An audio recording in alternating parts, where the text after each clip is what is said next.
आखिर कौन बचा रहा है विवादित पॉलिटेक्निक के प्राचार्य आर के साहा को? पूर्ववर्ती सरकार के कार्यकाल में आईएएस सुनील वर्णवाल के चलते दोबारा कराई थी रांची में पोस्टिंग। अब भी चला रहे हैं माफियागिरी, सिमडेगा पॉलिटेक्निक के प्रभार में ही है आर के साहा। जी हां, ये वही शख्स हैं जिन्होंने रोहित रमन के मेवेरिक एजेंसी के साथ मिलकर 3 करोड़ रुपए से अधिक का घोटाला किया है। आर के साहा को कौन बचा रहा है, या सरकार जानबूझकर कार्रवाई नहीं करना चाहती है? अब तो राज्य में हेमंत सोरेन के नेतृत्व वाली सरकार है। इन्होंने नवंबर 2014 में जांच का आदेश दिया था। आईएएस दिलीप झा ने जांच की रिपोर्ट भी दी थी। रिपोर्ट दबा दी गई। उस समय आर के साहा राजकीय महिला पॉलिटेक्निक रांची के प्राचार्य थे और state board of technical education के सचिव भी थे।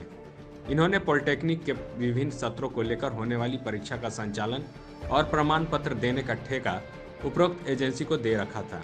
इसमें व्यापक अनियमितताएं भी हुई थी, जिसकी जांच का आदेश उस समय मुख्यमंत्री हेमंत सोरेन ने दिया था। 5 साल तक रघुवर दास सरकार ने इनके खिलाफ कुछ नहीं किया।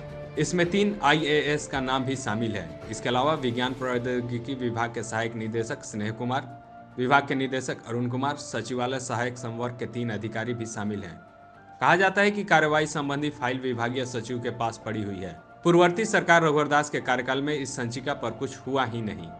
आर के साहा फिर शेर बन गए हैं। कहा जाता है उनके ताल्लुकात उस समय के सीएम के प्रधान सचिव सुनील वर्णवाल के साथ अच्छे थे, इसलिए वे सीधे दुमका पॉलिटेक्निक से रांची आ गए। इसके अलावा सिमडेगा पॉलिटेक्निक में प्रभारी प्राचार्य का पद भी ले लिया।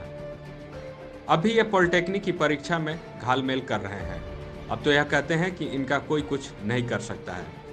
लाइव झारखंड ब्रेकिंग के लिए ब्यूरो की रिपोर्ट।